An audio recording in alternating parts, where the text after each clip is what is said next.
Insights, le podcast de Grant Thornton France.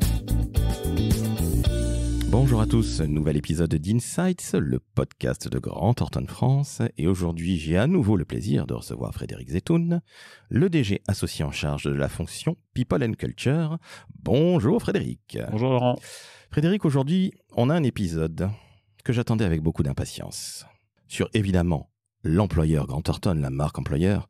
Et là, je vais te faire 9 affirmations et tu vas me dire si c'est vrai ou si c'est faux. Parfait. Première affirmation. Le télétravail, c'est fini, monsieur. Totalement faux. Aujourd'hui, nos collaborateurs, ils s'attendent effectivement à avoir du télétravail et c'est ce qu'on leur donne d'ailleurs. Et tous les sondages ou toutes les qu'on peut lire, il y en a encore un récemment qui est sorti la semaine dernière, montrent que globalement, 2/3 des cadres quitteraient leur job s'ils n'avaient pas de télétravail à l'intérieur. Donc clairement non. Et en plus, on n'a aucune raison, nous, d'abandonner le télétravail parce que c'est un mode de travail qui est très efficient.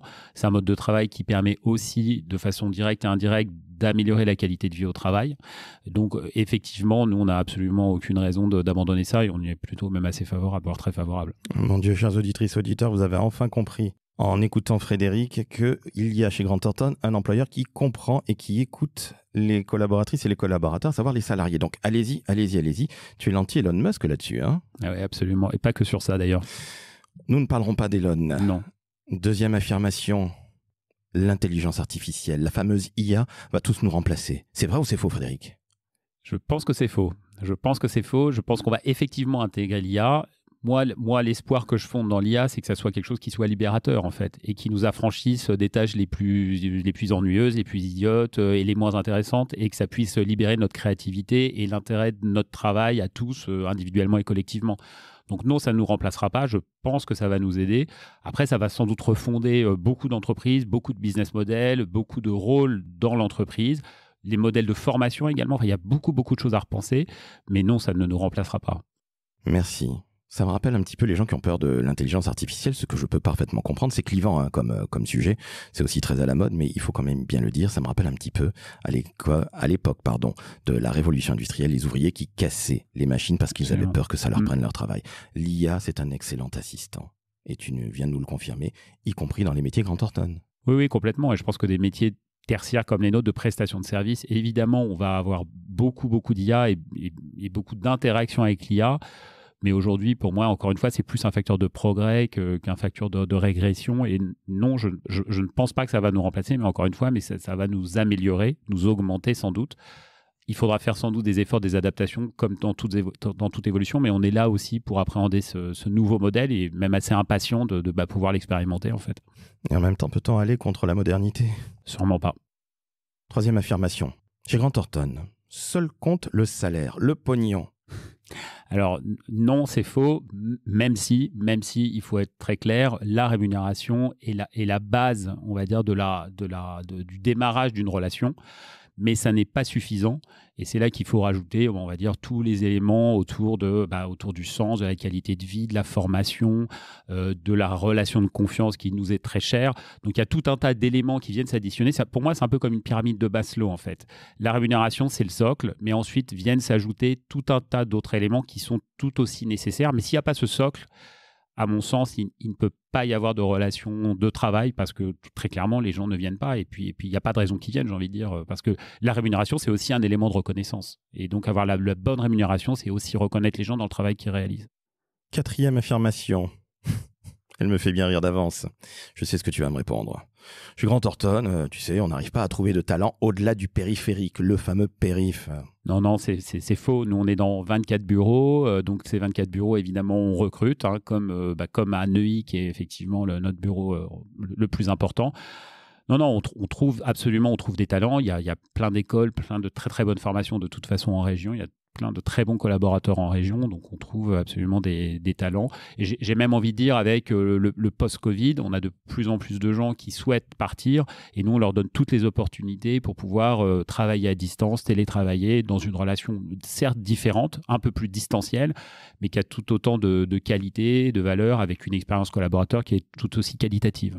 Et encore une fois, c'est la modernité. On parlait du télétravail en premier point. Ben oui, forcément, ça fait partie de la vie. Oui, de toute façon, je pense qu'une entreprise, que ce soit nous ou les autres, on doit s'adapter à toutes ces évolutions et on doit même accompagner ces évolutions pour pas les subir, mais pour justement en bénéficier en fait. Numéro 5. Grant Thornton est une entreprise handi-accueillante. Alors, on a fait beaucoup d'efforts. Très clairement, il y a 4-5 ans, on était sur un taux d'emploi de RQTH qui était extrêmement faible. On avait vraiment pris du retard sur ces sujets-là. Aujourd'hui, on a mis un focus très fort sur ces enjeux de diversité. On a triplé le taux d'emploi en RQTH. On a mis en place des mesures aussi d'accompagnement, notamment on a voulu inciter nos collaborateurs qui étaient au sein du cabinet à se déclarer, ce qui n'était pas forcément le cas. Donc, on a fait beaucoup de campagnes de communication, de mise en confiance aussi des gens, parce que le handicap, c'est un sujet complexe que moi, je connais bien à titre aussi personnel. Et donc, effectivement, aujourd'hui, on avance, pas, à mon sens, encore assez vite, mais on avance. En même temps, Frédéric, il n'y a que ceux qui ne font rien qui critiquent, donc mieux vaut avancer peut-être moins rapidement que les autres, mais en tout cas, depuis 2020, il y a un accord qui a été signé. Félicitations, Grant Thornton France. Et tu le disais, tu connais ça à titre personnel, donc je compte sur toi pour faire avancer Absolument, cette tu peux me faire confiance, ça va continuer à progresser. 6e point, alors celui-là. Il est gratiné, je te le dis par avance, je vous le dis par avance, chers auditrices et auditeurs. Chez Grant Thornton, qui est une culture du chiffre, le monde du chiffre, qui est un peu old school et c'est vraiment pas fun. Bref, Grant Thornton, si vous venez, vous vous ennuyez royalement.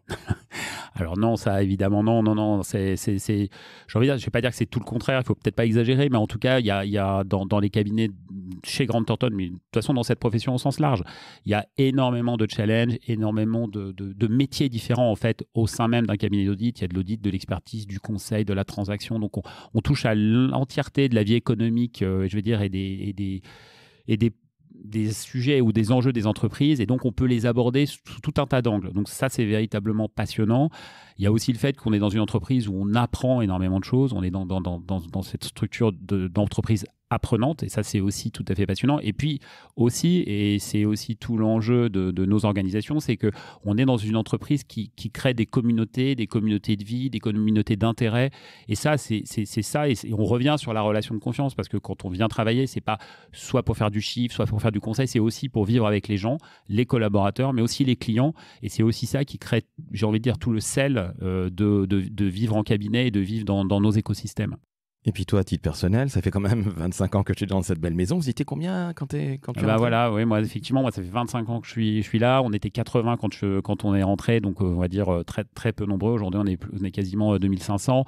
C'est vraiment effectivement aussi ce projet d'entreprise qui m'a porté et qui porte, je pense, aussi nos collaborateurs aujourd'hui. C'est cette dynamique de progrès, d'évolution et de croissance, ou en tout cas de développement, qui fait qu'effectivement, ça crée vraiment une entreprise qui est passionnante à vivre et passionnante à accompagner.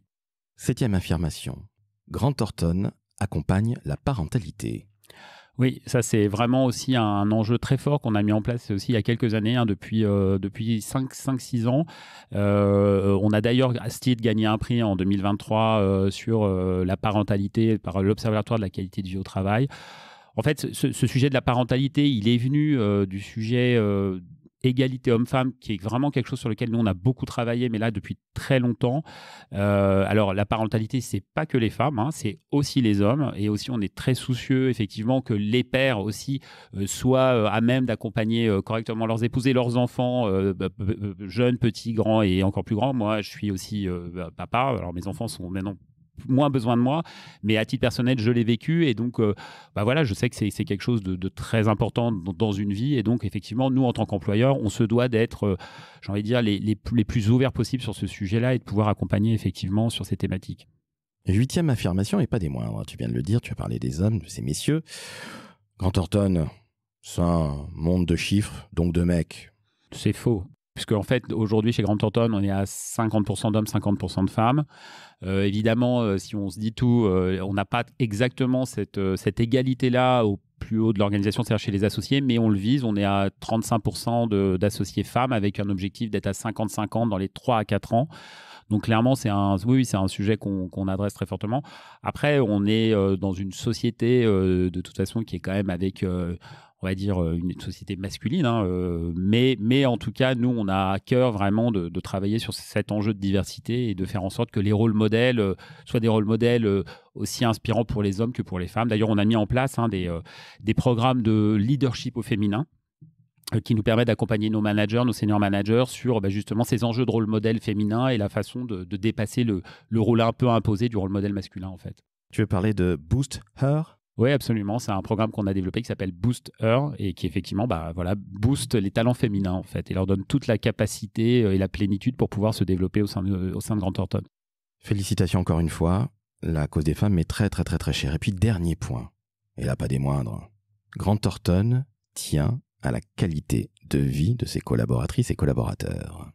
Ça, c'est un enjeu majeur à la QVT. On travaille beaucoup sur ces sujets-là. Ça s'est accéléré très fortement. Le premier des éléments, mais ça rejoint un peu ce que tu me disais précédemment, le télétravail, qui est un élément effectivement de qualité de vie au travail. On a mis en place tout un tas de dispositifs d'accompagnement sur la parentalité, sur l'organisation du travail. Et d'une manière générale, en fait, c'est la prise en compte et la prise de conscience que de toute façon, le monde que tu as connu et que j'ai connu est révolu, que les horaires infinis n'attirent plus et au contraire sont des véritables repoussoirs. Alors après, dire à ceux qui nous écoutent que chez Grant Thornton, à 18h, tout est terminé, c'est faux. Maintenant, dire qu'il y a une intention, une ambition de faire en sorte que effectivement la qualité de travail et le fait de faire des horaires qui soient des horaires raisonnables, dans un job aussi intéressant, passionnant, oui, ça c'est une volonté, c'est une ambition, c'est une stratégie. On y travaille tous les jours, parfois avec succès, des fois un peu moins, il faut le dire, mais en tout cas, on a véritablement cette ambition de faire en sorte que Grant Thornton soit une entreprise accueillante avec une vraie stratégie de qualité de vie au travail. Et une entreprise où on peut évoluer. Parce que rappelle-moi, ce Vie ma vie là pendant 3 mois, je trouve ça absolument génial. Oui, c'est un programme qu'on a mis en place qui s'appelle la Master Academy. Et en fait, il y a un programme de formation donc, qui est couplé avec, qui est délivré par l'ESSEC. Mais on a aussi effectivement, pour donner à nos collaborateurs, nos collaboratrices, vraiment une vision panoramique de ce qui se fait chez Grant Thornton, la capacité de faire des stages internes de 3 mois dans tous les départements du cabinet, et que ce soit à Paris ou en région, ou des gens de région qui viennent à Paris. Tout ça aussi pour créer des relations, créer une dynamique, créer une compréhension plus large de ce qui se fait au cabinet et ne pas s'enfermer trop vite et trop tôt dans une super spécialisation, voilà, et de donner à nos collaborateurs et à nos collaboratrices vraiment la capacité d'évoluer de façon la plus large possible, en fait.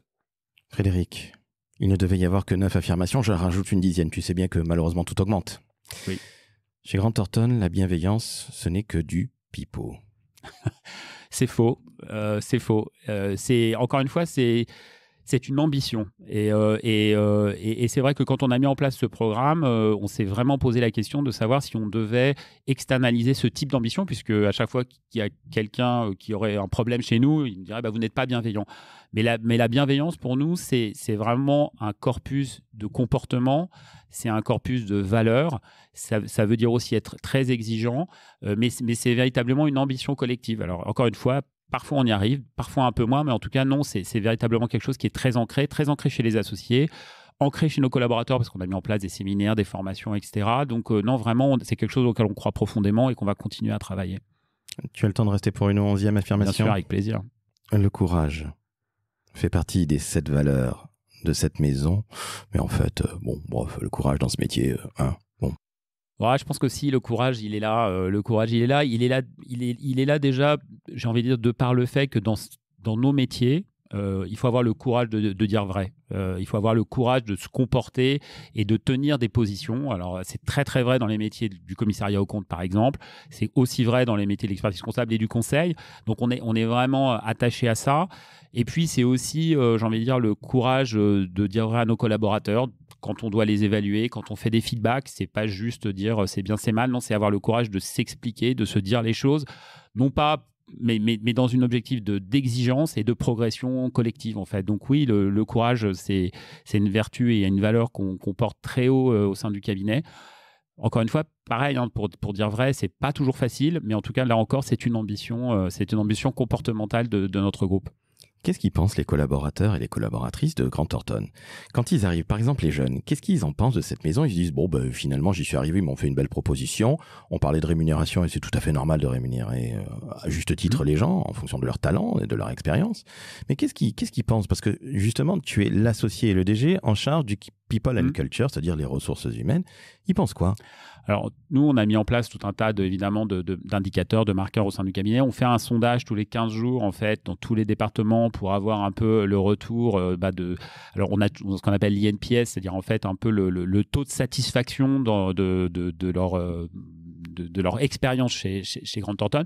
Grosso modo, quand on a mis ce marqueur en place, on était à des scores qui étaient assez faibles, qui n'étaient pas très satisfaisants. Aujourd'hui, on est quasiment dans les meilleurs scores comparés à tout un tas d'entreprises comparables. Donc, on sait que globalement, ça va. Après, encore une fois, on ne se repose jamais sur nos lauriers sur cette thématique-là parce que ça n'est jamais gagné. Et donc, il y a une ambition du management de faire en sorte qu'effectivement, l'expérience des collaborateurs, elle soit toujours au top. Parfois, on flanche. Parfois, ça se passe un peu moins bien parce que dans une entreprise de cette taille, tu ne maîtrises pas tout, ça fluctue. Mais en tout cas, on est toujours très vigilant et à rechercher effectivement l'évolution positive, la remédiation quand ça se passe mal. Mais tout en gardant aussi une exigence aussi vis-à-vis de nos collaborateurs. On n'est pas dans une organisation, entre guillemets, on va dire oui à tout. On est là aussi pour la performance individuelle, la performance collective, mais c'est aussi ça le vecteur du développement et finalement un vecteur de satisfaction collective en fait. Eh bien, merci à toi Frédéric. Alors on devait faire 9 affirmations, finalement on a fait une équipe de foot, 11. Voilà. Il y a même eu un remplaçant avec une dernière petite question. Je te remercie d'avoir répondu avec autant de bonhomie, avec autant de passion et puis surtout sans langue de bois, mais c'est pas trop le style de la maison Grant Thornton, la langue de bois. Non, on n'est pas, encore une fois, on a le courage de dire vrai, donc effectivement on essaye de s'y tenir. Alors, chères auditrices, chers auditeurs, si vous avez envie de travailler dans une maison où on est courageux, qui est à Neuilly, mais qui est aussi en région, 24 bureaux, en province, comme on dit, dans les territoires, quand on est parisien et qu'on veut faire bien, eh bien, vous pouvez postuler chez Grant Thornton. Ils recrutent toute l'année. Et encore une fois, comment on fait? C'est très simple, on va sur le site grantthornton.fr. Absolument. Merci à toi, Frédéric. Je te dis à très bientôt parce que cette série On se dit tout n'est pas encore terminée, rassure-moi. Ah non, absolument, on va continuer. Il y en a encore tellement de choses à dire. Exactement, il y a plein de choses à dire. Donc, quand vous venez d'entendre un homme aussi formidable qui est passionné, je le rappelle, Frédéric Zetoun, c'est le DG associé en charge du People and Culture, les ressources humaines. Un homme qui est dans cette maison, Grant Thornton, depuis 25 ans, un quart de siècle. Tu as passé plus de la moitié de ta vie dans cette maison. Oui, absolument, oui, tout à fait.